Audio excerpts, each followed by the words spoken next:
Why, now the serpent was more crafty than any of the wild animals the Lord God had made. He said to the woman, "Did God really say, 'You must not eat from any tree in the garden'?"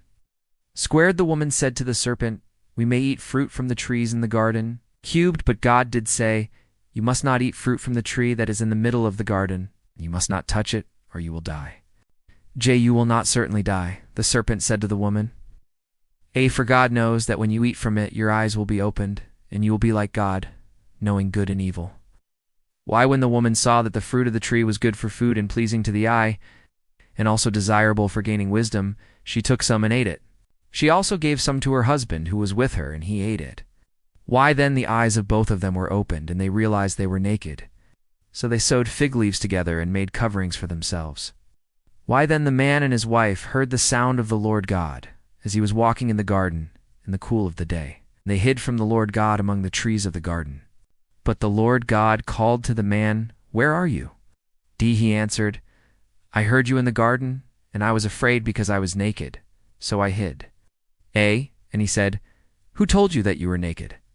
Have you eaten from the tree that I commanded you not to eat from?"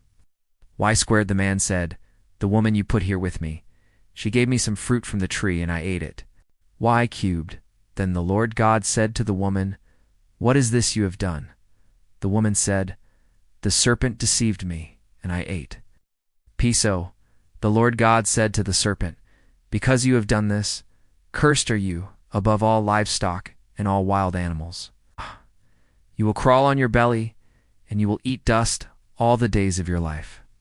And I will put enmity between you and the woman, and between your offspring and hers. You will crush your head, and you will strike his heel."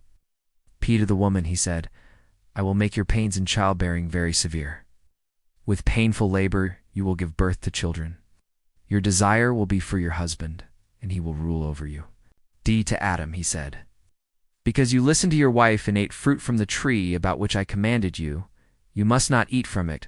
Cursed is the ground because of you. Through painful toil you will eat food from it all the days of your life. It will produce thorns and thistles for you, and you will eat the plants of the field. By the sweat of your brow you will eat your food until you return to the ground, since from it you were taken. For dust you are, and to dust you will return." Squared, Adam named his wife Eve, because she would become the mother of all the living. Squared, why the Lord God made garments of skin for Adam and his wife and clothed them. Squared, and the Lord God said, "The man has now become like one of us, knowing good and evil. He must not be allowed to reach out his hand and take also from the tree of life and eat and live forever." Squared, cubed, so the Lord God banished him from the Garden of Eden to work the ground from which he had been taken. Squared, after he drove the man out, he placed on the east side of the Garden of Eden cherubim and a flaming sword flashing back and forth to guard the way to the tree of life. Genesis 3:2, 1-4.